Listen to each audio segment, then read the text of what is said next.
Hello guys, this is your friend and we are back with a new fanfic. Which is What If Naruto Got Heram with Ino and Temari Part 1.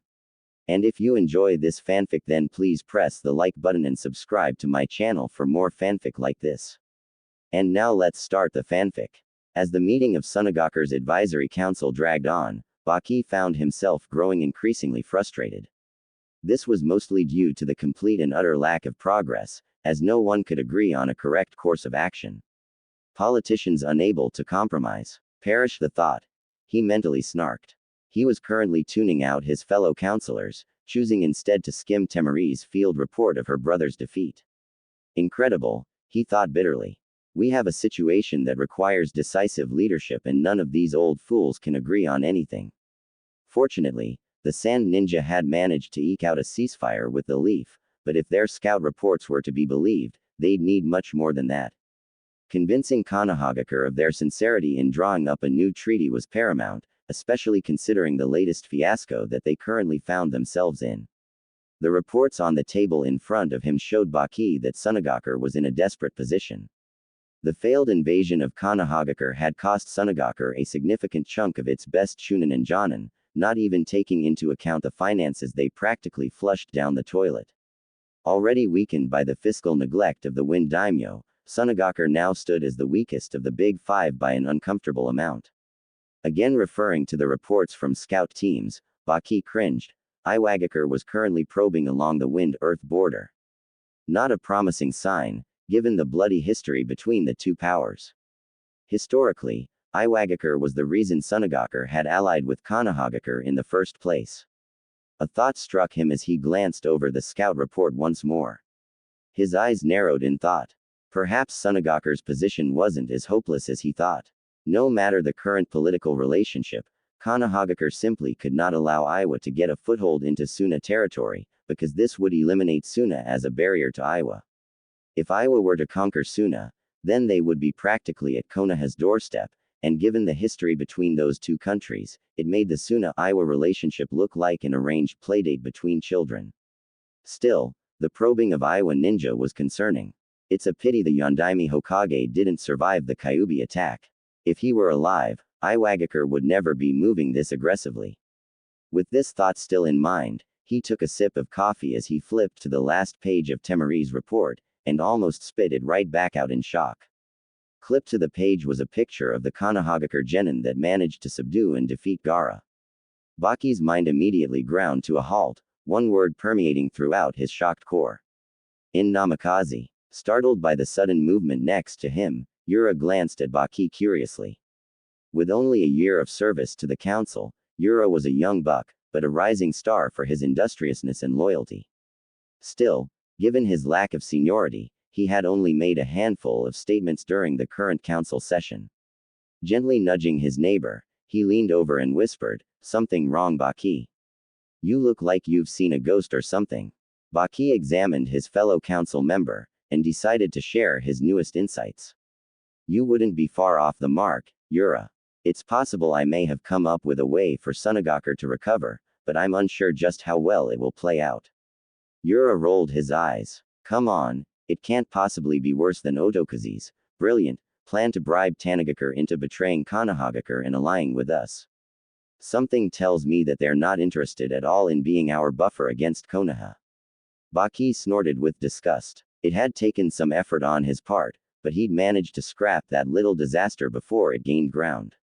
"No, I plan on trying to regain our alliance with Konohagakure.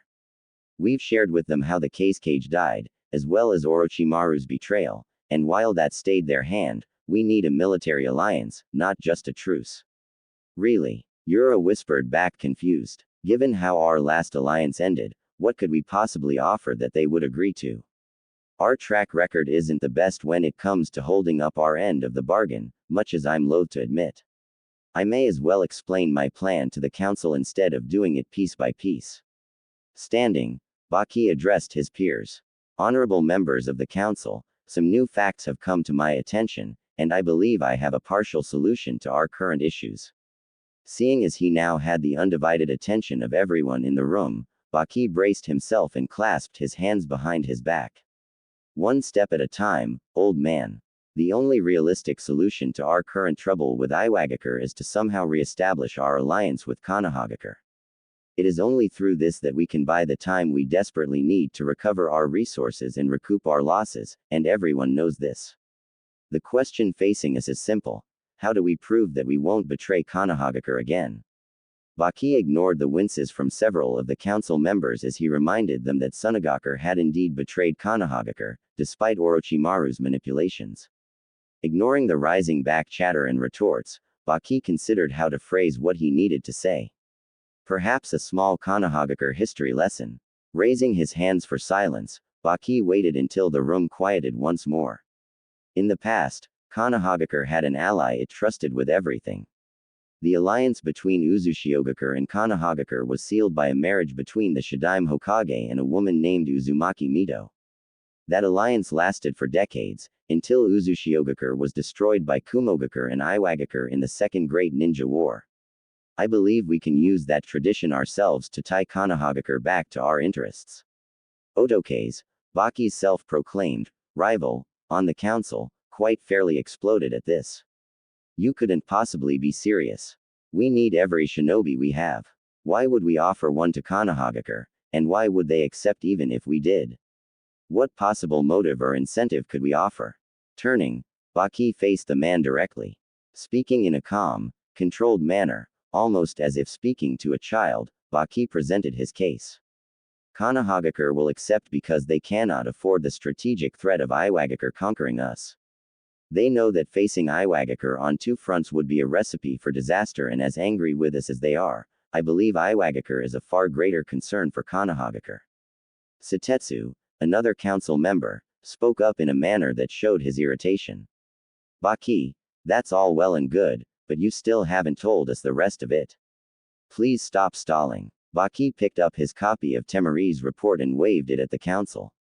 I would suggest you all fully read Temari's report on Gaara's defeat, but I will briefly summarize, since we're short on time. She states that Gaara was defeated by a single genin, even after he'd fully manifested his Biju.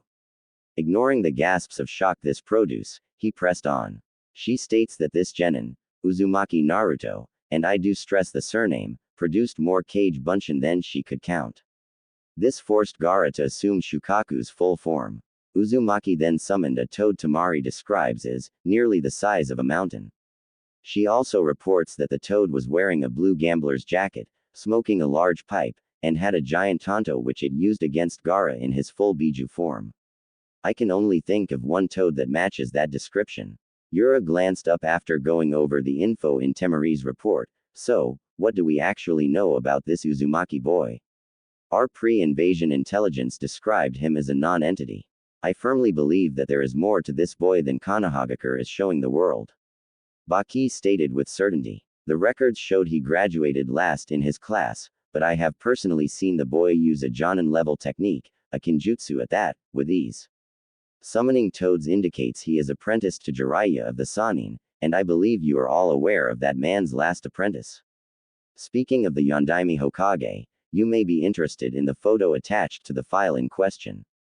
Yura glanced at the photo, then at the rest of the council, before coming back to Baki with a questioning look. I'm afraid I'm not seeing it, Baki, and I don't think anyone else is either. Baki sighed. For the love of, all right, I want you to look at the young man in the photo and consider the following. He has spiky blonde hair and sharp blue eyes, not common in Konohagakure, save the Yamanaka clan. He is apprenticed to the legendary Sannin Jiraiya, and is apparently very powerful, given that he defeated Gaara. He also has, judging by the scope and level of his techniques, a ridiculously high amount of chakra for one so young. Put all of those things together, and who does he remind you of? It took a moment, each member focusing intently on the picture. Then, without warning, Sweet Kami, an elderly member blurted, he looks just like a younger Yellow Flash. Precisely. Baki said with a smirk. Earlier, I told you that the Shadaime Hokage married a woman named Uzumaki Mito. The only Uzumaki I remember from Konohagakure was Kushina, the red-hot-blooded habanero, and she died 13 years ago during the Kyuubi attack. Now consider this. We have Uzumaki Naruto, age 13, who bears a strong resemblance to the late Namikaze Minato, also slain in the Kyuubi attack. The boy was listed as an orphan, but was enrolled in the Shinobi Academy, sponsored by the Sandaime Hokage. Furthermore, the boy is now apparently apprenticed to Jiraiya, the man who trained the Yellow Flash. Take all of this into account, and there are far too many coincidences to be ignored. There's only one logical conclusion. This boy is most certainly the son of the Yondaime Hokage and Uzumaki Kushina. Very well, I can follow your logic, Otoke said, after a full minute of mulling over Baki's latest revelation. However, I am unsure where you are going with this. What does the supposed heir of the Yondaime have to do? Baki grinned as his rival trailed off, his eyes widening as the implication hit him. It's fairly simple, really. We offer Temari in marriage to the Uzumaki boy as a gesture of good faith on our part. Why Temari? She is the daughter of our late Kazekage and is quite skilled. Couldn't we offer someone who wouldn't be missed? No, we offer Temari to prove our commitment. Her skill and ancestry will make for an irresistible incentive for Konohagakure's leaders to accept our agreement. Any children from the union are likely to be very powerful, and we will insert a clause in the agreement stating that the first male child produced from their union must be married back to Sunagaku. The council members sat back and pondered the proposal. The marriage would seal the Sand Leaf Alliance and offered the chance to gain powerful shinobi for the village in the future. The potential benefits were quite large, with minimal risks to boot. All said, it was a win for all sides involved. The Leaf once more had an ally in the Sand Village, as well as having a powerful shinobi in their fold, and the exact same could be said for Suna. Seeing everyone in agreement, the decision was made official that evening and an offer was sent, proposing a marriage contract to the Konohagakure Council. Several days later, the Konohagakure Council was gathered to discuss the surprising offer received from Sunagaku. With no Hokage, the council was limited on its options. It could not implement policy or assign missions higher than B rank, but it was the de facto power in the village. The council consisted of the heads of the various shinobi clans, with the Sandaime's old teammates, Homura and Kaharu, as honored elders. Also present was Shimura Danzo, an old rival of the late Sandaime and a skilled warrior and tactician. Currently, Kaharu was reading the scroll received from Sunagaku. This is certainly interesting, she said, quietly lowering the scroll. It seems our esteemed colleagues in Sunagaku wish to make amends for their foolishness. Her former teammate, Homura, snorted in disgust. Of course they do. If they don't, Iwagakure will crush them. It would serve them right for their treachery. It's a pity that we can't afford to let Iwagakure gain a strategic advantage like that. It surprised everyone when Danzo, the old war hawk himself, spoke up. Agreed, we cannot let Iwagakure gain such an advantage. It would be in our best interests to accept. As the rest of the council turned to him in mild shock, he continued bitterly. As you are all undoubtedly aware, I would prefer to simply crush them outright for their betrayal, but circumstances argue against it. Since we cannot punish them without drawing attention from other countries, as well as removing a barrier nation between us and Iowa, I see no harm in accepting a deal that will benefit Konohagakure far more than Sunagaku. Logically, you are correct, Danzo-san, Aburame Shibi droned in the usual Aburame monotone. This offer does seem to be to our advantage, but I find your stance puzzling. You have always petitioned for Uzumaki to be trained by you as a weapon. Accepting this offer would seem to directly counter the position you've held for nearly a decade and a half. Danzo tapped his cane as he considered his response. It is true that I want him trained as a weapon. I was, however, overruled, and as such, I must consider other ways he may be of use to Konohagakure. Sunagaku is now offering the daughter of their late Kazekage, by all reports a powerful kunoichi, if she marries Uzumaki. He smiled grimly. I suspect that Sunagaku may have discovered the boy's heritage. Troublesome, muttered Nara Shikaku. If they haven't discovered Uzumaki's heritage, this deal is completely in our favor. I remember this Temari girl from the exam and she seemed quite skilled. On top of it, she's a wind user as well, very rare here in Konohagakure. Even if Sunagaku has discovered the boy's heritage, the deal, while more even, still favors us. Marrying the children of two Kage is likely to produce very powerful children in turn. I suspect that is the reason they want a male child married back to Sunagaku. A male child would be able to start a clan, another point in favor of Sunagaku having guessed who Uzumaki is. Everyone sat back to consider the Nara's words and examine the offer for other hidden agendas. Having only recently taken his seat as head of Clan Sarutobi, Asuma was somewhat confused. I thought the boy was just an orphan, unfortunately chosen to have the Kyuubi sealed inside him. Everyone here seems to know something about him. Wait, he said son of a cage.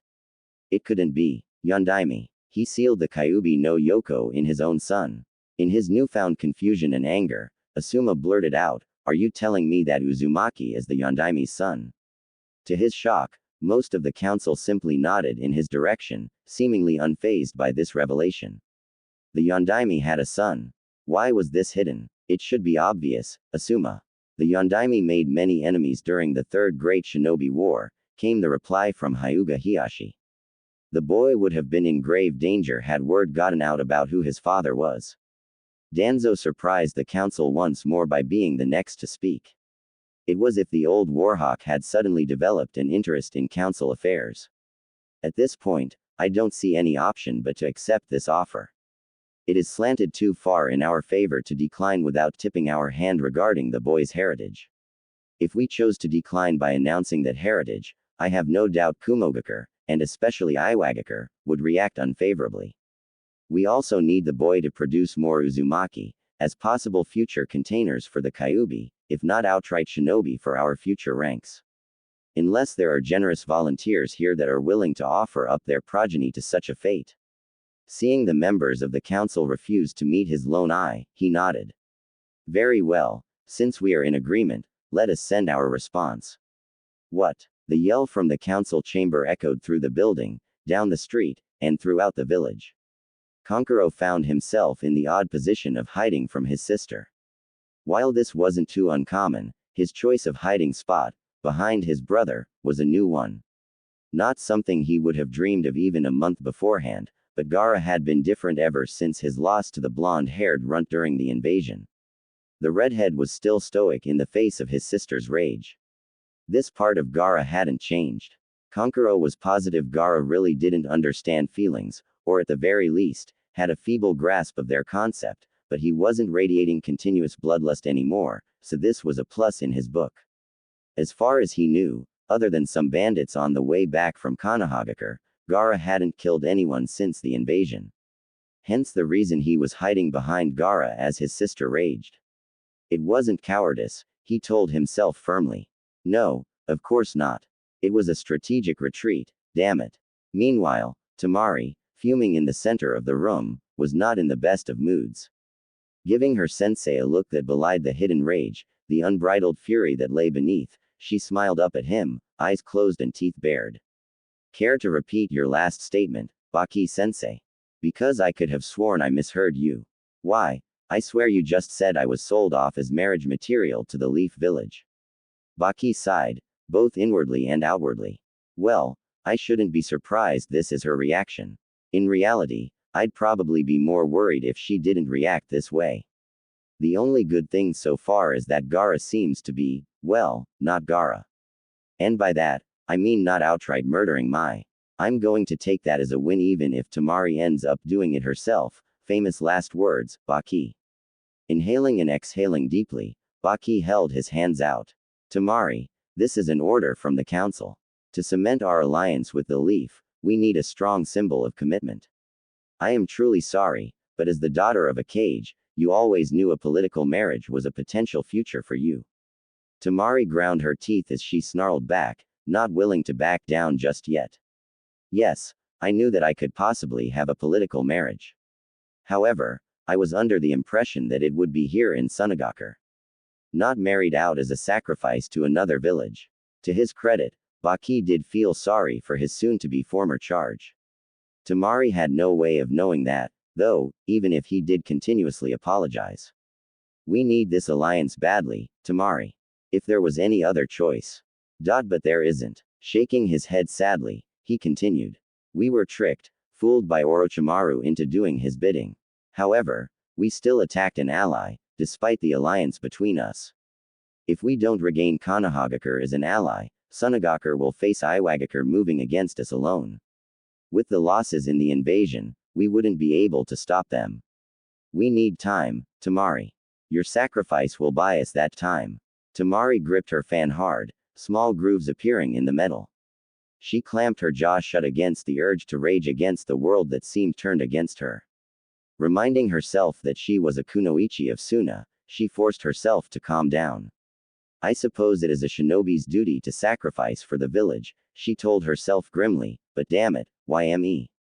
Why not Kankuro? She glanced in his direction, and got a whimper from behind Gaara's back, while the redhead merely stared at her, almost as if he was confused. Taking a deep breath, she lifted her head to meet Baki's forlorn gaze. I understand my duty, Baki-sensei, but I still don't like this. Has my future husband been decided? Baki debated telling her, but with Gaara standing there, decided not to push his luck. He felt he'd dodged enough kunai today, and didn't want to add sand shuriken to that list. No, he calmly lied.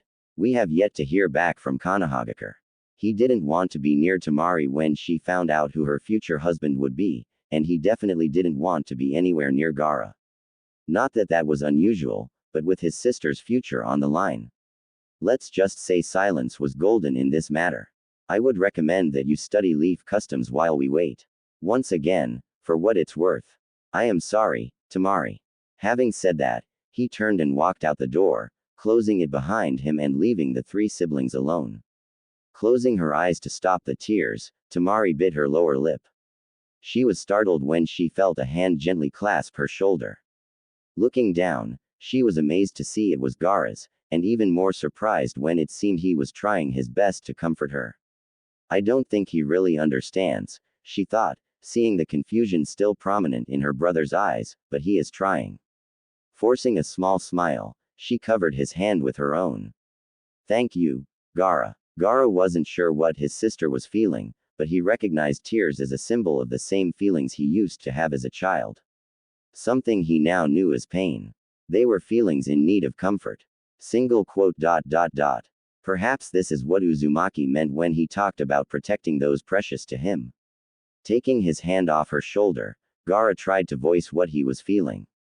Temari, if he hurts you, I will kill him. To her own surprise, as well as Gaara's, Temari pulled him into a hug.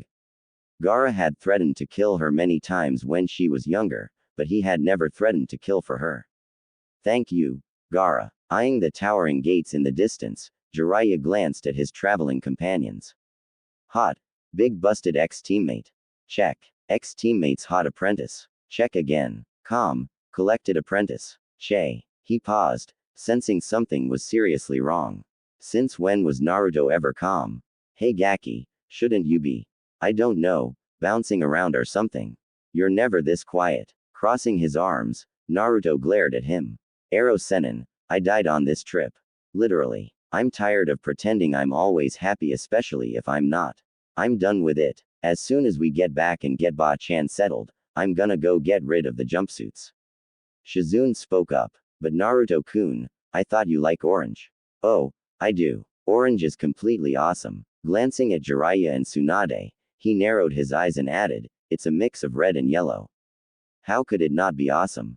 Still, I think I can find something a bit more subdued. I don't need the attention anymore. A short glance passed between the two Sannin as they picked up the deeper meaning to the words. Guess that saves me the trouble of telling him who his parents were. Jiraiya stifled a laugh as they passed through the gates. The kid might have dropped his happy-go-apeshit mask, but he was still filled with enough energy to bounce around like a pachinko ball. Watching Naruto leap up to walk on the wall next to them, Jiraiya had a thought. He may have decided not to pretend to be happy all the time, but I doubt it changed who he is inside.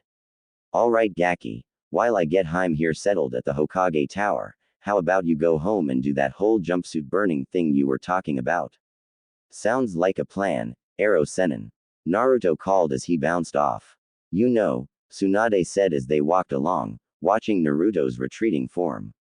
He looks so much like his father, but Kami, he acts like his mother. Yes and no, Heim, Jiraiya replied seriously.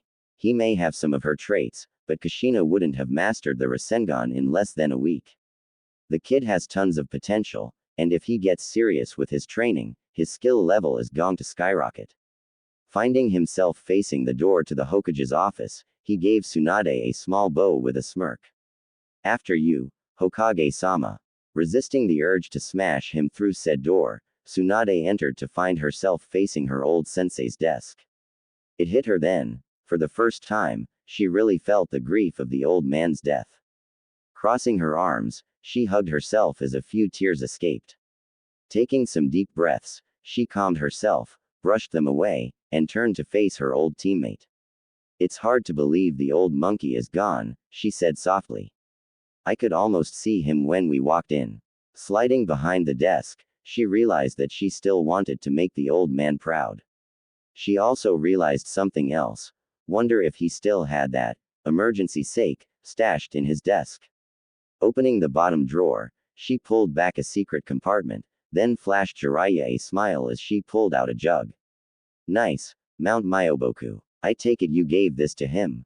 Before he could answer, there was a knock at the door, followed by the door opening and Kaharu and Homura entering the office. Tsunade eyed them, remembering that they were the elder advisors on the council, as well as two of her least favorite people. She thought, putting the jug away and slamming the drawer. If I want to get anything done, I have to play nice and not just tell them off. They're not so senile that they've forgotten how to throw a wrench or two into things. Forcing a smile to the surface, she welcomed them in with a nod of her head. Jiraiya, however, had no qualms about frowning in their direction. It didn't matter, as he was ignored entirely. Welcome back, Tsunade-sama, they said in unison with short bows. Homura continued, we are pleased to see you return to take up your family's mantle, but we're a bit pressed for time. There's been a recent development that requires immediate attention on your part. Producing a scroll and handing it over, he waited for her to scan the contents. Sunagaku has made a rather interesting offer, and the council has decided to accept it. We merely need your approval, now. Tsunade finished reading the scroll after several minutes, and steepled her fingers in front of her face. The full council agreed to this. Hi, it was a unanimous decision, Hokage-sama. Then I'm to understand that the council also believes Sunagaku is aware of Naruto's heritage. Both elders nodded. Hi. Tapping her fingers together, Tsunade leaned back to consider her options. She couldn't override the council for two reasons. One, knowing the elders, they'd already sent an agreement letter to Suna. If she reneged on the offer, it would look bad on Konoha's part, and not put her tenure as Hokage off to a great start, because the offer had already been accepted. Second, even if they hadn't, which was entirely possible, the entire council had unanimously agreed on it, and should she veto it, the council could push it through anyway, simply because the entire council backed it. Checks and balances, mind you. However, a small grin came to her face.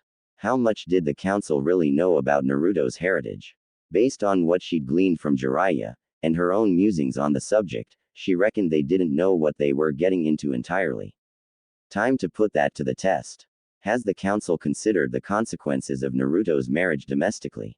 She asked with a smile, one that had Jiraiya, who knew what that smile meant, look off to the side with one part glee, one part worry. Worry because he knew how Tsunade could get in these situations, and if push came to shove. He was headed for the window. A look of confusion passed between the two elders, before Kaharu spoke. I'm afraid I'm not sure what you are referring to, Tsunade-sama. With a grin a predator might have envied, Tsunade clarified. When Naruto marries, he will officially become head of both Clan Uzumaki and Clan Namikaze. As such, he will inherit everything from both of those clans, since he's the sole survivor of each. This will be including funds from both clans and the Namikaze council seat, as well as any property and land still in those clans' possession. Surely you didn't forget something like that when you approved this marriage. As Tsunade spoke, Jiraiya had been fighting the giggles the entire time. Watching the faces of the two elders fall further and further, until they outright dropped in dismay, Jiraiya roared in laughter as both elders assumed expressions of shock. It was painfully obvious that they had not considered the clan inheritance laws would apply to Naruto. Those eligible to become clan heads did so under two circumstances: when they reached Jonin rank, or when they married. Short of canceling the proposed engagement and embarrassing themselves, as well as Konoha, there was nothing they could do to stop Naruto from becoming head of Clan Namikaze and Clan Uzumaki. Jiraiya's only concern, however, was that once the cat was out of the bag, there'd be no way to keep the matter quiet any longer. With that thought in mind, soon Minato's former enemies would have a new target in mind. If they couldn't get to the Yondaime, he reasoned, they'd go for the next best thing. After a quick stop as Ichiraku Ramen to down a few bowls of his favorite dish, Naruto headed off to his apartment intent on disposing of his collection of jumpsuits. During the month leading up to the Chunin exam's third stage, he'd used his improved stealth and henge skills to quietly assemble a new outfit for himself. He was still firmly convinced orange was the best color, but he'd reluctantly decided that perhaps he shouldn't wear so much of it. He'd been delighted when he found a store selling colored animal prints, including a pair of orange and black tiger striped pants. He still got to wear orange, but the pants were much more professional. He was dismayed when he couldn't find a matching jacket, so he'd made do with a black one that had 3 narrow orange stripes running down each sleeve. He was broken out of his thoughts by the sound of someone crying nearby. Hopping up on a nearby roof, he was surprised to see Konohamaru sitting there, knees hugged to his chest as he cried. Walking over, he sat down next to him and ruffled the kid's hair gently. "Hey Kono, what's wrong?" Konohamaru glanced up, his eyes full of pain, and Naruto had to lean in as the boy whispered a reply. "I miss Grandpa, but everyone keeps telling me I gotta move on. It's like they're forgetting him, like he was never here. It's not right. He was the Hokage. How can people just forget him?" Pulling his adopted little brother into a one-armed hug, Naruto ruffled his hair again in a soothing manner. "Kono, no one is going to forget about Gigi. He was Hokage for a really long time, and he did a lot for this place. I bet if you go up to just about anyone, they'll have a story or something positive to say about him. He's still here in our hearts, and what we can do is live in a way that would make the old man proud." Quote. "You really think so, boss?" the sniffing boy asked. Naruto flashed him a hearty smile. "Yeah, believe it." Konohamaru studied his proclaimed rival. "Hey Ni-chan, when did you get so?" He paused to consider a word that would fit. "I don't know, smart, I guess."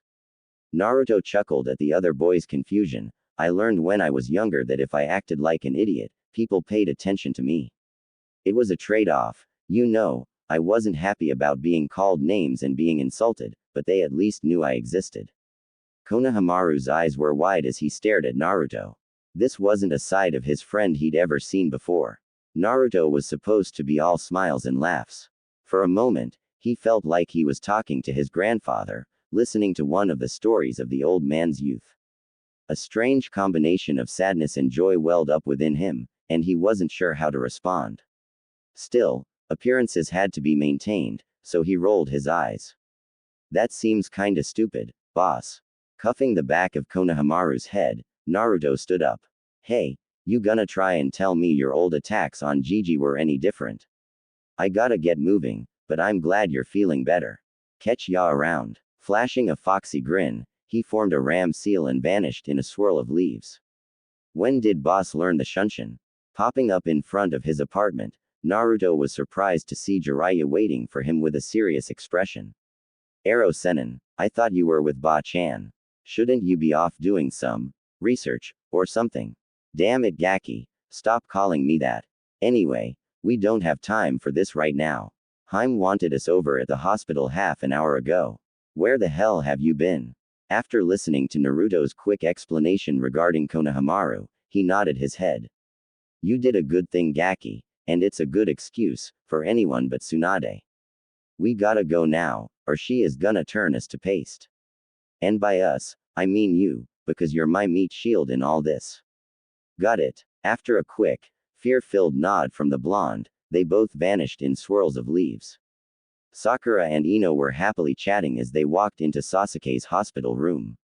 They had been checking up on Kakashi and Sasuke daily, hoping that they would wake up. Most days, Ino would accompany Sakura as the girls worked on repairing the friendship their rivalry over a boy had almost ruined. Sakura still pined after Sasuke, but she winced as she thought back over the things she had thrown away in pursuit of the boy. With her sensei and teammate in the hospital, and the other teammate out doing Kami knows what, Sakura had remembered how much she hated being alone. I'm not going to give up on Sasuke-kun, though, she thought to herself. I'm just going to have to find some sort of balance between him and everything else. She was broken out of her thoughts when she heard voices coming from Sasuke's room. Recognizing one of the voices as Naruto's, she surprised herself by smiling. She found that she had actually missed the boy while he was gone. It seemed her hyper teammate was finally back, but she was curious as to why he was in Sasuke's room. Probably being his normally boisterous self, though, she shook it off as a practical certainty, and reached the door. Opening said door, she saw Naruto, but didn't recognize either of the other two in the room. One was a white-haired man, rather tall and pushing 50, leaning against the far wall with his arms crossed as he observed the room's other occupant. The occupant in question was a woman who looked to be in her late 20s, with her blonde hair in twin pigtails over a green gambler's jacket with the kanji for gamble emblazoned on the back. Shocker. The woman was holding her hands near Sasuke's head, and Sakura started to panic until she recognized the green glow her hands were emanating as medical chakra. Naruto looked up as his teammate entered the room. Hey Sakura-chan. Guess what? Ba-chan here is going to heal Sasuke. She already woke Kakashi-sensei, so this shouldn't take too long. As Sasuke groggily woke up, Tsunade backed away and Sakura ran over and hugged the newly awakened boy. Ino stood by the door, somewhat disappointed. She just hoped that Sakura would remember her promise to be friendly rivals, now that Sasuke was awake. She'd missed her friend when they'd been fighting. Tsunade and Jiraiya both noticed Naruto seemed down after his teammate didn't bother to even say hello. Jiraiya used their old team hand signals to tell Tsunade about the boy's crush. What about the blonde at the door? She signed. Pinky's rival for duck butt, if I'd have to guess, was the quick response. Narrowing her eyes at Naruto, she considered his reaction to his pink-haired teammate. That's going to make telling him the news I have harder. In retrospect, however, I suppose it's a good thing that she doesn't return his interest. Would probably make it even more difficult, if that were the case. Looking between the two, she put a finger on her chin. Maybe I can get Jiraiya to tell him. He's always a sucker for. Glancing over, she noticed the toad sage had disappeared on her, leaving a note at the foot of Kakashi's bed. Walking over, she picked it up. Looking it over, she blinked as she read the note. Sorry, not a chance, Heim. Crushing the note in her hand, she cursed. Okay, Jiraiya, you've just lost your bathhouse peeping privileges. And this time, there's no monkey to say otherwise. All right, she said, addressing the young shinobi in the room. There is a meeting in my office tomorrow at 9. I've heard that your little group is known as the Konoha 12 inches. Well, all of you will be required to attend. That's fine. Was there anything else? Naruto asked, preparing to leave. When Tsunade shook her head, Naruto flashed her a foxy grin and mock saluted her. See ya tomorrow at 0900, Ba-chan. Still grinning at her irritated look, he vanished from the room in a shunshin as the others in the room stared at him in shock. Sasuke, blinking in surprise, looked to the rest of them and voiced everyone's main question. Since when did the Dobi learn shunshin? Reappearing near his apartment, Naruto smirked to himself. Gonna have to thank Ero Sennin for the training tips and showing me the seals for shunshin. It was just so much fun to vanish and pop up somewhere else. The only way it could get better is if it were an actual teleportation jutsu rather than just chakra-enhanced movement. Heading inside, he wasted no time digging out his new outfit. After a few minutes, he finished changing and examined himself in the mirror. Damn, I look pretty good in orange and black. Should have thought of this sooner. Examining the pile of old clothes, Naruto grabbed a pair of scissors from his desk drawer and carefully cut the white Uzumaki swirls off all of the jackets. Gently running his thumb over the fabric, he felt a great deal of pride mixed with sadness. I swear to you, Ka-chan, I will make you and Dad proud of me.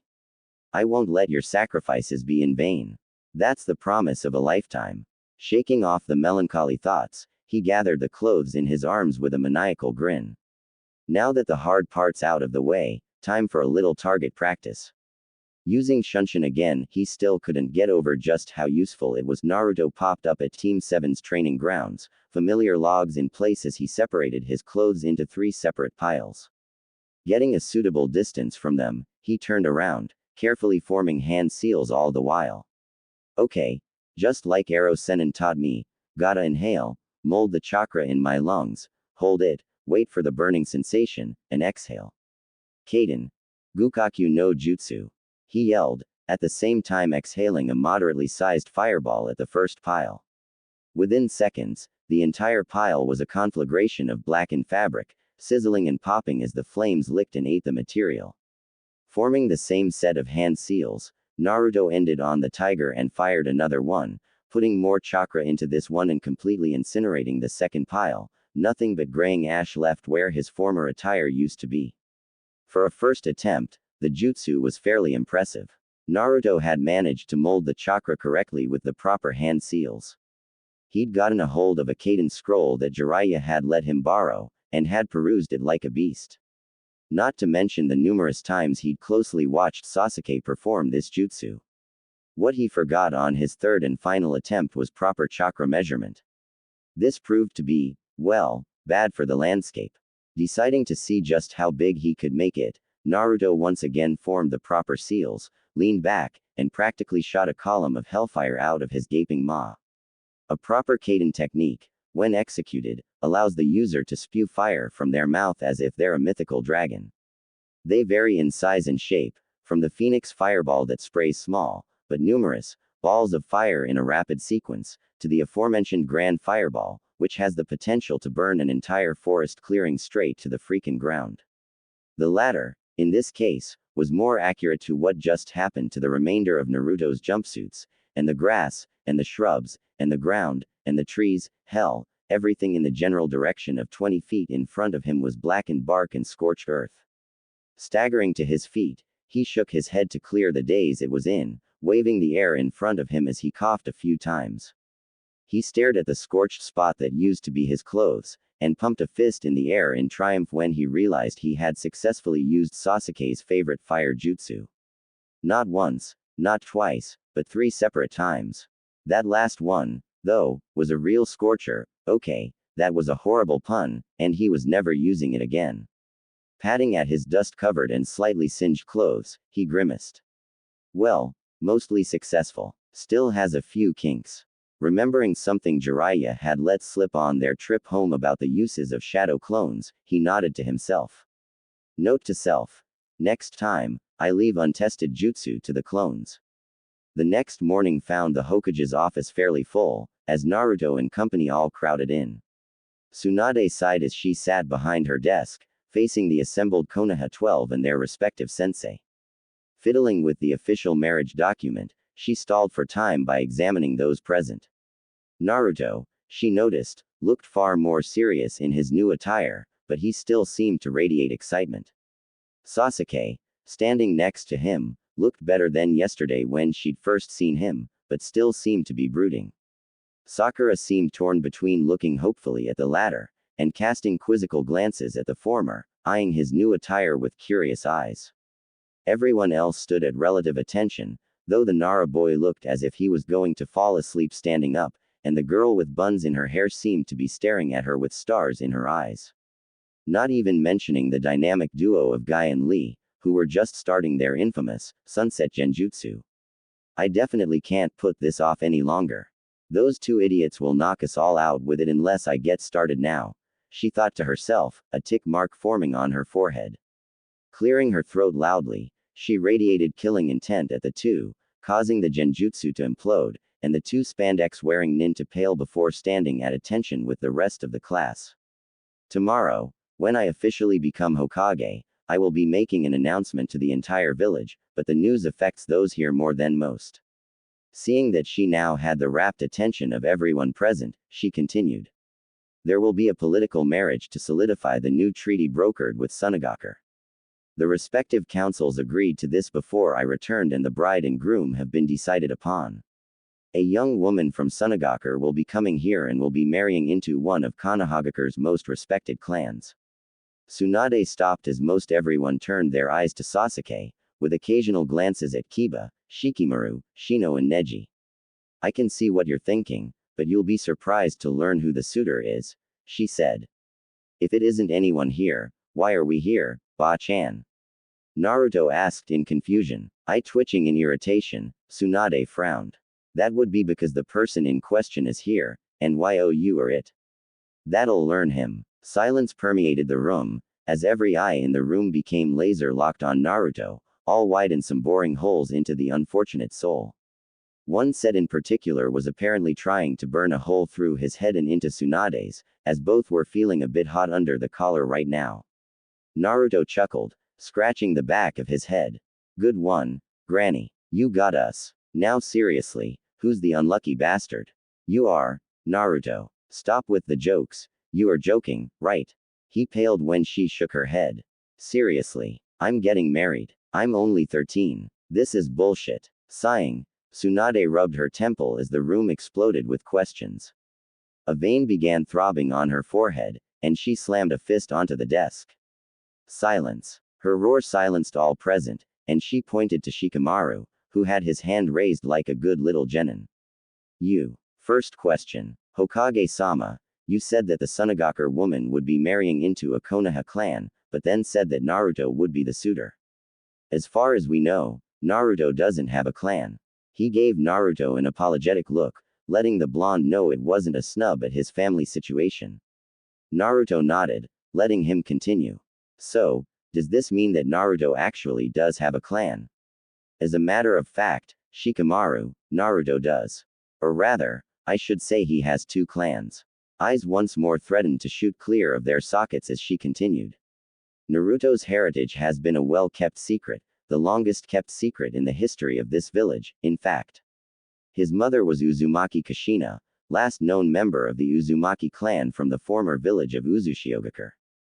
The former village, as you all know, was destroyed back during the Second Great Shinobi War, and as such, is honored here in Konoha by having their symbol emblazoned on our jackets and uniforms. This is a show of respect for the alliance formed when my grandmother Uzumaki Mito married the Shadaime Hokage. Ignoring Naruto's frantic hand gestures to stop, she continued, knowing that it was all coming out of the bag sooner or later. Might as well get this shit out now, while everyone's present. I'm not doing this a second time. In addition, as you may not know, when a person becomes Hokage, their family becomes clan automatically via Konoha law. Naruto is also the son of Namikaze Minato, better known as the Yondaime Hokage. Therefore, Naruto is the last heir of both the Namikaze and Uzumaki clans of Konoha. With a groan, Naruto slumped forward, palming his face as most everyone in the room was staring at him complete shock, none more so than one particular Uchiha.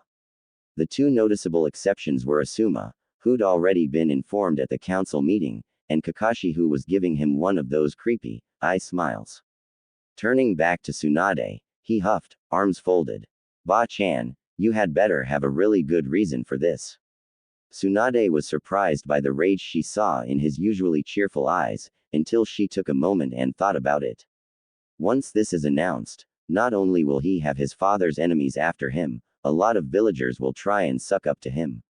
I knew this was going to make his life harder, but I honestly totally skipped that part. Meh, he'll work it out. He mastered the Rasengan in a week. An entire village full of shinobi should be something he'll have taken care of by the end of business today. Referring to Naruto's question, she nodded. There are several, but let's start with the obvious. First, Sunagaku didn't just pick a random shinobi. They didn't play a game of darts with our shinobi roster, and just happened to pick you. No, they specifically asked for you. According to the council, and a little bit of common sense, that made it clear that they knew, at least in part, who you were, or rather, where you came from. Second, the woman they are sending is the daughter of a Kage, and you, my little blonde miscreant, are related by blood or marriage to 4 of the 5 Hokage. Last, and certainly not least, Naruto, do you even know what the requirements to be a clan head here in Konoha are? Because even the council forgot this part. No, he grumbled. I haven't had the chance to. To be head of a clan, you must either be a jonin, or you must be married. Tsunade said, a grin on her face. The day you marry, you become head of the Namikaze clan and inherit all its assets, as well as its seat on the council. Bachan, what about the Uzumaki clan, TTE boyo? His verbal tick resurfaced under the stress of the moment. Naruto, you are an Uzumaki as well as a Namikaze. Technically, your name is Namikaze Uzumaki Naruto, so any children you have will be of both clans. As such, you will be restoring the Uzumaki clan as well as the Namikaze clan. If you're so bound and determined to restore the Uzumaki, this is a perfect chance. It's not like you'll have to worry about finding a wife, anyway. Naruto glared at her, the sort of glare he saved for dealing with Kyuubi, or the cupboard when he ran out of instant ramen. He did manage to grind out a question, though. Did they give us the name of the bride? Glad for an excuse to escape his glare, the brat didn't glare often, so it was unnerving. Tsunade lifted the scroll. Quote. Says here her name is Temari. Hand to chin, Naruto ran through his mind, trying to figure out what kind of girl she was. Could have sworn she was part of the Chunin exams. Wait, wasn't she the girl that? Glancing over at Tenten, he only confirmed his suspicions when he saw the girl wince in his direction, giving him a weak smile. Yep. Tsunade caught a glimmer of recognition in the blonde's eyes, followed by the sort of resignation reserved for those on death row. Inwardly groaning, she gave a gesture of dismissal to the rest of the group. All right, that's enough. I've said all I'm going to say until the official announcement tomorrow. All of you scat. I've got business with the soon-to-be married, here. Getting acknowledgement from most, the group filed out, the chatter exploding once they left the Hokage's office. She suspected that, by tomorrow, half of the village was going to know about it before she even made it official. Should have put a gag order on that lot, oh well. Turning to the man in question, she sighed. All right, what's up? Chuckling nervously, Naruto rubbed the back of his head, another nervous tick. Well, Temari-chan is a bit high maintenance. Plus, Gaara is his brother. You know, the Jinchuriki for the Aikibi.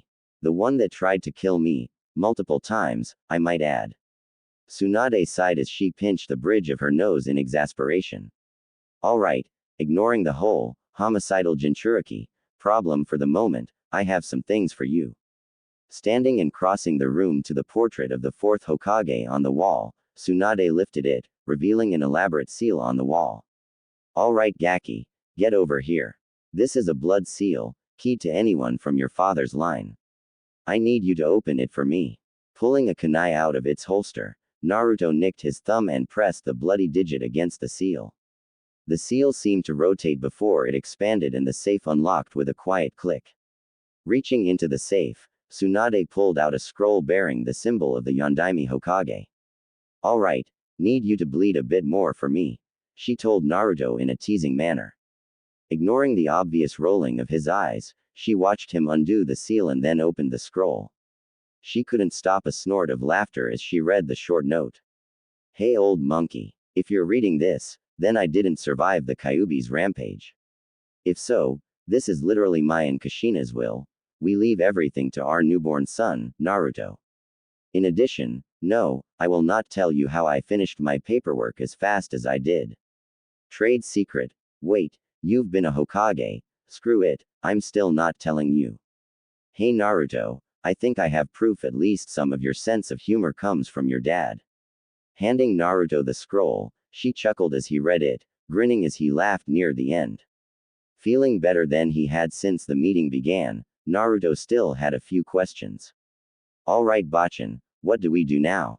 Well Gaki, since the scroll says you get everything, and you're going to be married, I say we go see your parents' house. While Naruto and Tsunade remained in her office, everyone else regrouped in a conference room down the hall. This is incredible, Ino shouted. This is the best scoop I've ever gotten. I never would have thought Naruto would be the first of us to get married, never mind become head of 2 clans. Well, you heard what the Hokage said, Suna demanded Naruto. Shikamaru said from his place against the wall, managing to sound coherent, even though he looked like he was going to slump to the ground any second. It doesn't make sense though, he said irritably. I get why his heritage was hidden, but I've seen the way the villagers look at him. Why would they despise Naruto? True to his nature, Shikamaru was more or less unable to let go of something so intriguing. I always thought he was just a loud mouth, Kiba piped up. Did you guys notice that he was acting strange in there? Naruto was really quiet. Yes, Shino said quietly. He seemed far more controlled than usual. In the past, he would react explosively to such news. This means one of two likely scenarios. 1. Naruto has matured greatly in a very short amount of time, possibly due to his recent contact with the Sannin. Or 2. Naruto has always been that way and we have been dealing with a cleverly constructed facade. Given what we have learned, I believe that the latter is by far more plausible. Having said his piece, Shino exited the room, the door closing as everyone else tried to come to terms with his rather startling conclusions. In another conference room, Hinata was crying as Kurenai held her. When Tsunade informed them that Naruto was to be married, she felt as if her heart had been ripped out. For years, she had loved him from afar, but every time she tried to talk to him, she would stutter and completely embarrass herself or even worse, faint outright. She'd never thought that she would run out of time to tell him so soon. Shish, it's okay Hinata, Kurenai told the girl softly. It's alright, let the tears out. Just because he is getting married doesn't mean you can't be his friend. Raising her head from her sensei's shoulder, Hinata looked tearfully at her. I didn't want to be his friend Kurenai-sensei. I love him. Gently stroking the girl's hair, Kurenai murmured, I'm sorry Hinata, but it's just not meant to be. You know how your clan works. Even if he wasn't getting married, in the end, you still wouldn't have had him. Sensei, the crying girl asked in shock. Shish, I know Hinata. I know it hurts, but time heals all wounds. For now, just let the tears out. Frowning at the wall as Hinata continued to sob, Kurenai cursed two things, clan laws, and the cruelty of fate. That afternoon, Naruto and Tsunade stood facing a gate in the far eastern section of Konoha. This, Naruto, is your parents' old house. Anything in there belongs to you, though I would recommend you do some cleaning. The seal on the gate here was made by your father and not even Jiraiya could bypass it, as it requires familial blood to open. With a slight smirk, she added, shouldn't be a problem for you, though. With a quick shunshin, Tsunade returned to her office, preferring to let the kid venture on his own. Unsealing the gate by reopening the cut on this thumb, Naruto entered his new property. The land was small for a clan compound, but he supposed the Namikaze clan had never been as large as the Uchiha or Hyuga. The gardens had long ago taken over and filled the stagnant lawn and koi ponds with green. Still, he could see the beauty, and a little work would restore it to its former glory.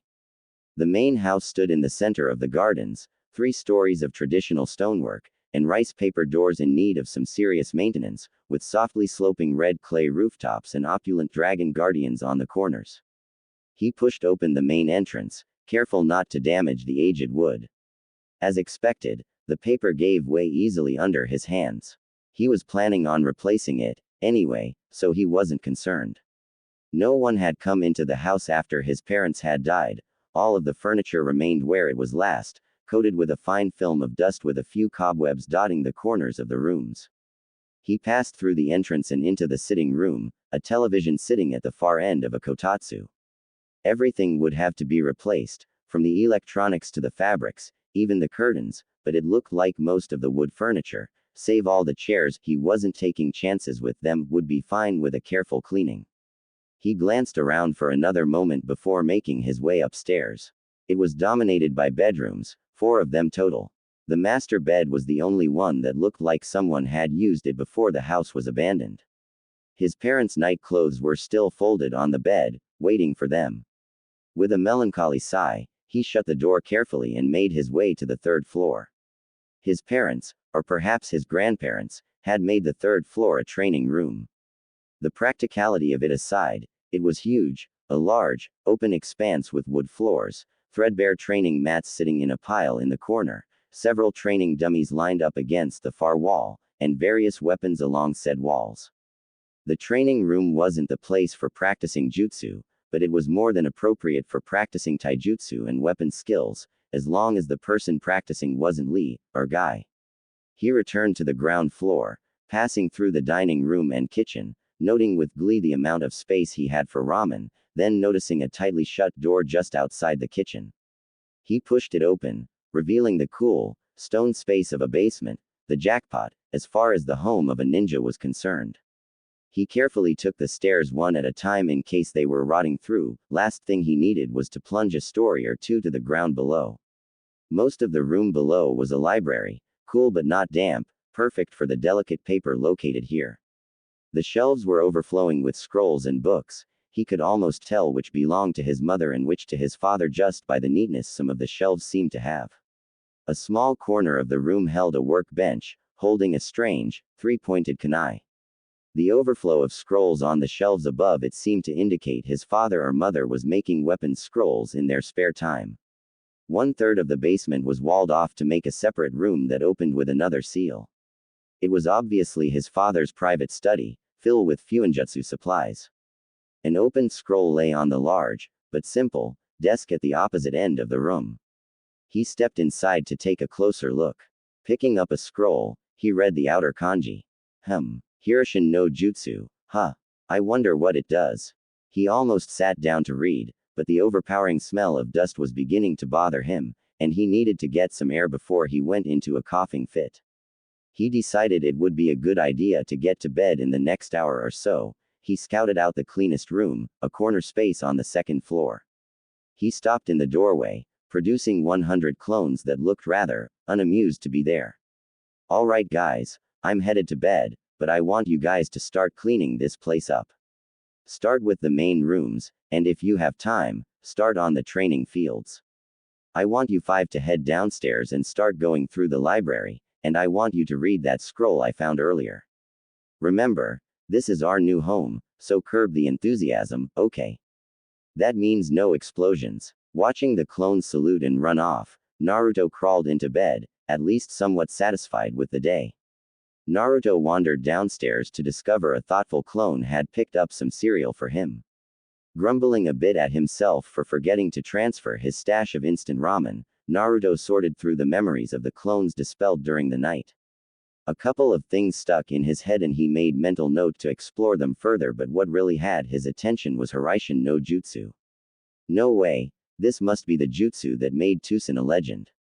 Space-time ninjutsu. Oh, this is gonna take a lot of work. From what he could understand, the scroll was the rough outline of an incredibly complex teleportation ninjutsu. He thought he got the gist of what he needed to do, but more than half the notes were gibberish to him. Damn, I'm gonna have to learn fuinjutsu theory. Won't that be fun? Naruto headed outside intent on creating his clone army for the day. While he might get stuck learning protocol today, at least his clones could get something done. Before he could summon them, he noticed one of his clones from last night standing in the middle of a barren training field. Noting it had his attention, the clone started bouncing up and down excitedly. Boss, you're gonna love this. Bunshin Daibakua. As soon as the clone uttered those words, Naruto was rocked back as the training field became a small crater. Well, that certainly is interesting, but I'm pretty sure I said no explosions last night. Eye twitching in irritation, Naruto summoned 200 clones. Alright guys, form up in groups of 20. Once the clones formed rank, Naruto began handing them their assignments for the day. Alright, first group, we need to massively improve our chakra control if we want to use the stuff from the library. I want you to do the leaf balancing exercise while you water walk. With a quick salute, the first group headed down to the small pond near the back edge of the compound. Group 2, practice the henge and kawarimi. Tusen's notes said that when someone's mastered a jutsu, they can start to use it without hand signs. I want the ability to use a kawarimi without seals by the end of the day. Group 3, practice the C-rank jutsu we found yesterday. Group 4, calligraphy. Seals don't write themselves, ya know. Group 5, find every book on fuinjutsu theory in the library you can and start reading. Group 6, you get to work on the gardens.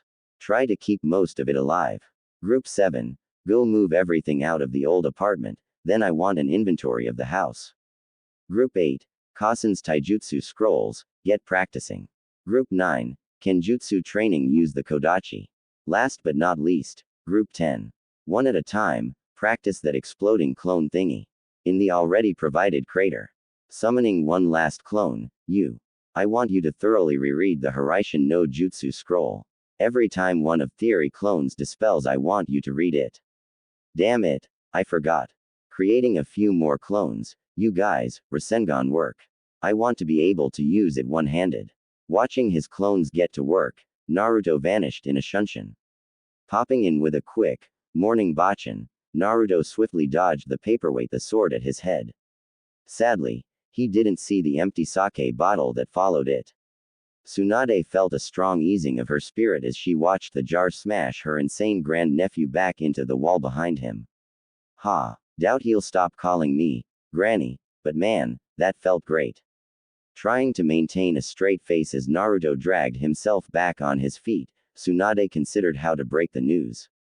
Deciding Naruto would probably just prefer it straight, she sighed. Alright Gaki, gonna cut straight to the chase. We don't have time for you to learn protocol, your fiancé is due today. Ignoring the sputtering and cursing her statement created, she tapped her chin in thought. There is a new problem too. Sunagakure promoted her to Chunin, and you remain a genin.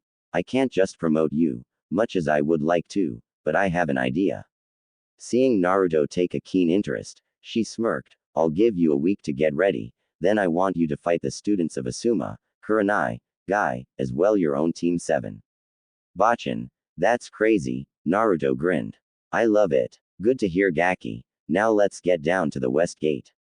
If we get there with time to spare, we can annoy Izumo and Kotetsu. Temari was sick of riding in the carriage circumstances had forced upon her.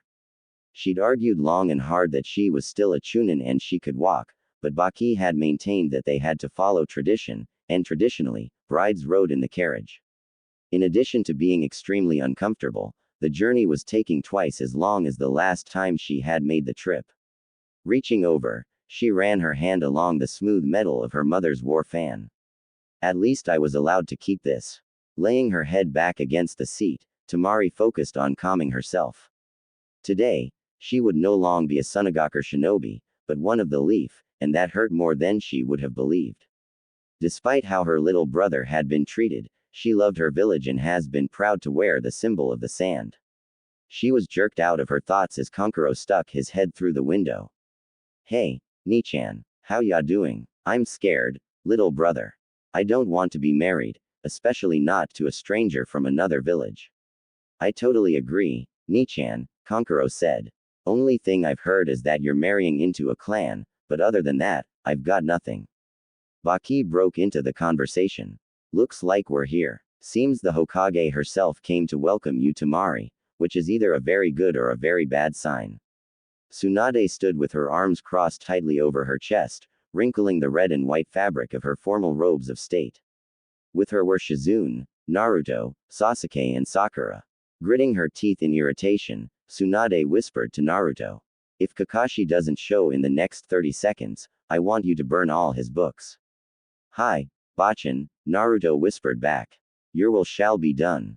Torn between laughing and hitting him, Tsunade eyeballed Kakashi as he wandered up to the group just as the 4 Sunagakure shinobi approached. His timing meant she couldn't say anything, but the look in her eyes warned Kakashi that this conversation was not going away. Greetings and welcome to Konohagakure no Sato. I am Tsunade Senju, God I'm Hokage and I am most pleased to formally welcome you. Naruto faced Temari nervously, bowed and spoke the phrase Tsunade had hammered into his head while they were waiting. I welcome you Temari, my water is yours and I wish you shade and safety. Temari stared in complete shock. Not only had she not been expecting the traditional greeting of a Sunagakure groom to his bride, she couldn't believe this was who she was to marry. Snapping out of her reverie, Temari bowed in return. I greet you Naruto, I am thankful for the honor. May you always find water and may our home be blessed with shade. She eyed him carefully. He seemed more serious than she remembered, more controlled. He had been a wild one during the exams, but now, he looked much more like the determined warrior she had seen defeat her brother. Naruto stiffened as Gaara shuffled near. His green eyes still bore the crazed look but he seemed to have lost his murderous aura. Hey Gaara, how's it going? Naruto Uzumaki. Gaara spoke tonelessly, Will you protect my Nichan as one of those precious people you told me of? Naruto blinked, momentarily confused, then gave Gaara a small, warm smile. I swear I will, Gaara, and I always keep my promises. Gaara simply nodded. Thank you, for everything. I'm not sure I follow all of that, Naruto said quietly. I get thanking me for promising to take care of your Nichan, but what's everything else? You showed me true strength, Gaara replied just as softly. I have chosen to follow your path. I will protect those precious to me. I'm happy for you. Naruto smiled. Has it been hard? It is both harder and easier as time goes by. Ignoring the beast causes him to rage, but my mind is clearer. It's hard to describe. I understand, was all Naruto had to say.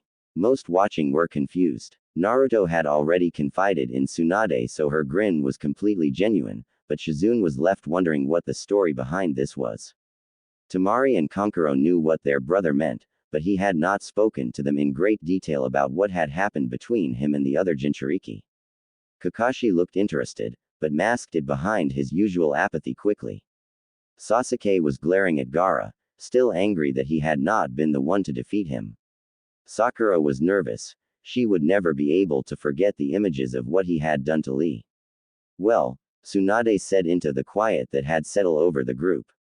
I think Naruto should show Temari to their home, and I've made arrangements for the three of you in one of the hotels.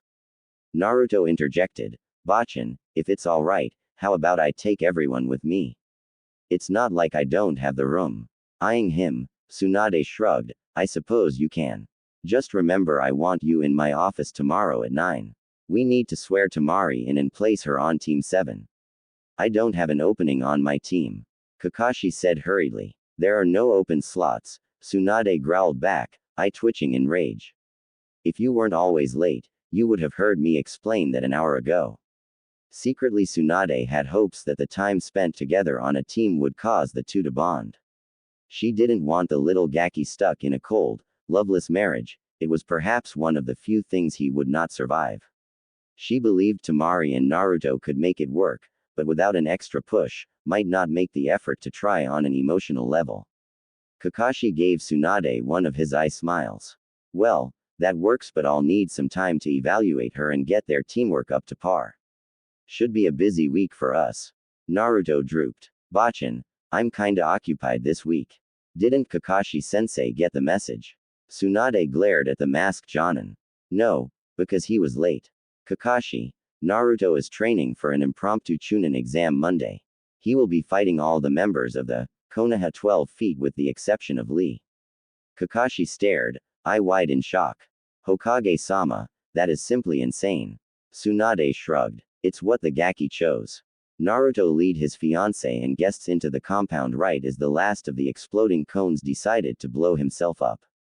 As much as he wanted to laugh, he found he had his hands full getting everyone to put their weapons away.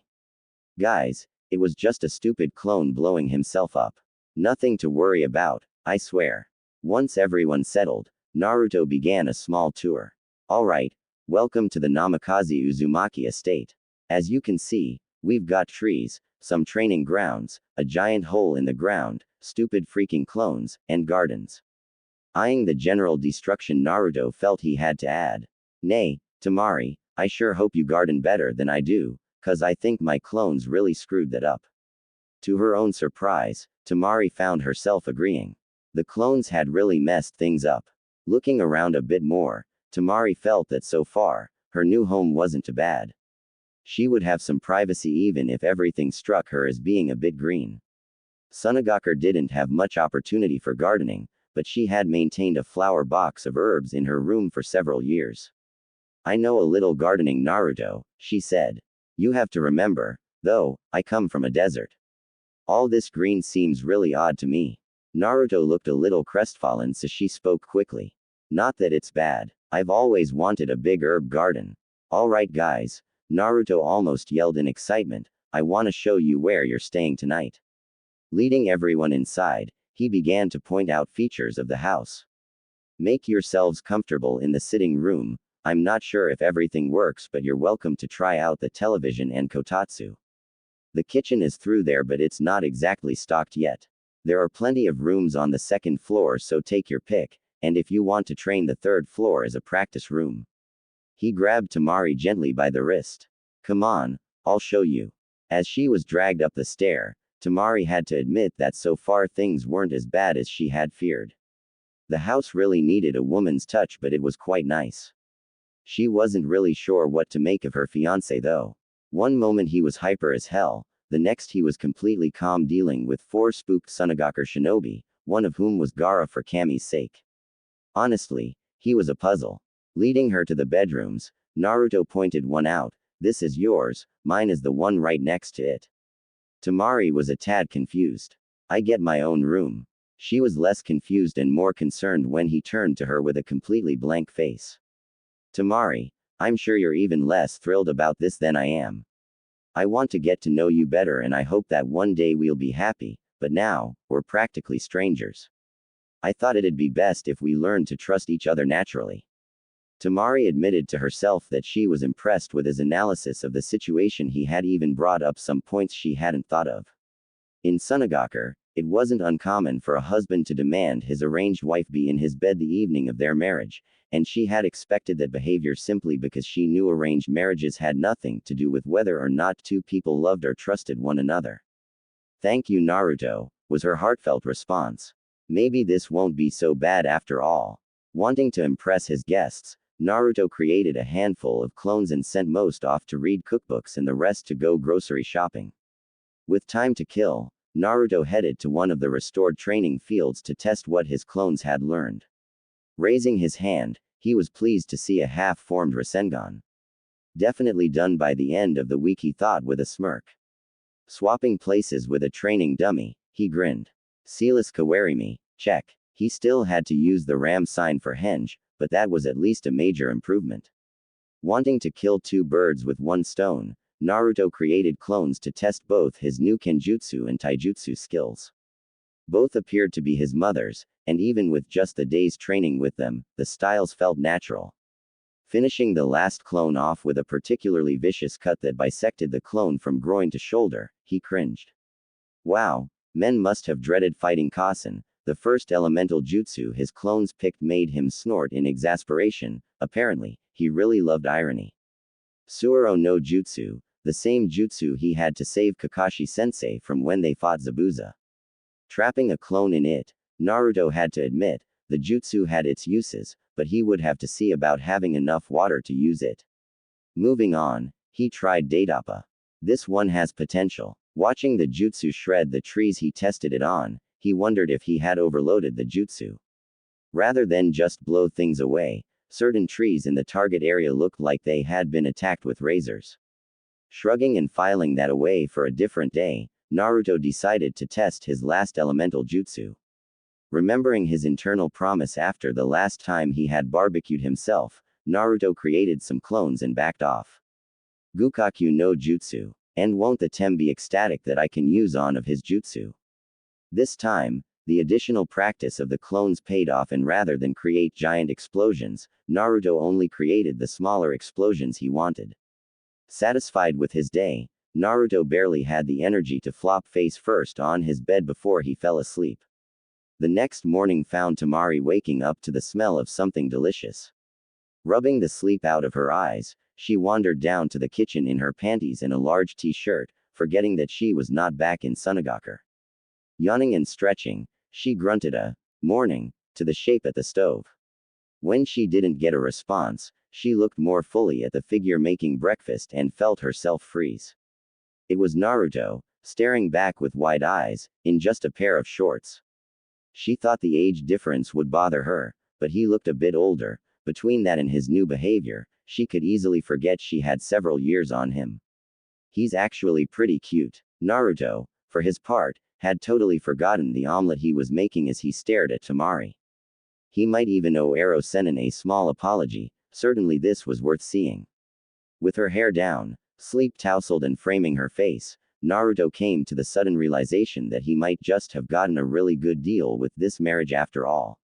They might have continued staring at each other for a while, except Kankuro had walked in and immediately burst into loud guffaws. Yo, Naruto, the omelet seems kinda black and smoky. Nichan, You might wanna go put on some pants before he burns down the house. Temari glanced down and let out a girlish shriek as she ran back to her room, mercifully unaware that Naruto's gaze followed her retreat closely. Kankuro, watching him, and seeing the blush on his face, began to laugh until Naruto flung a kitchen knife into the wall next to his head. Raising his hands in wordless apology, he decided to help out and set the table while Naruto disposed of the charred omelet.